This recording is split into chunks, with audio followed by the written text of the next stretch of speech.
Hello everyone, hope you're doing good.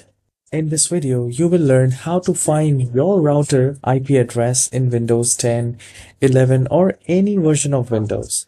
And it's a pretty straightforward process.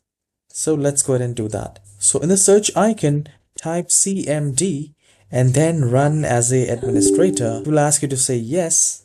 And once the window is opened, you just need to type ipconfig like this. So once you have typed ipconfig, hit enter, and here we need to check default gateway. So I can see the default gateway in my computer is 192.168.1.1. So this is the router's gateway. Please keep this thing in mind that your router should be connected to the internet. You are connected to the internet from the laptop or the desktop.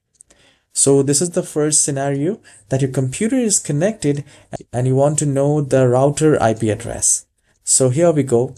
So if I'll open the browser and I'll just type 192.168.1.1 and I'll hit enter, it will connect to the router. Here we go. And in the second scenario, let's say if you are not connected to your router, if your computer is not connected to the router. So in that case, you need to look at the rear side. In the back side of your router, you will have the default IP address, the gateway of your router. You will also get to know the default user ID and password that will be mentioned in the back side of the router.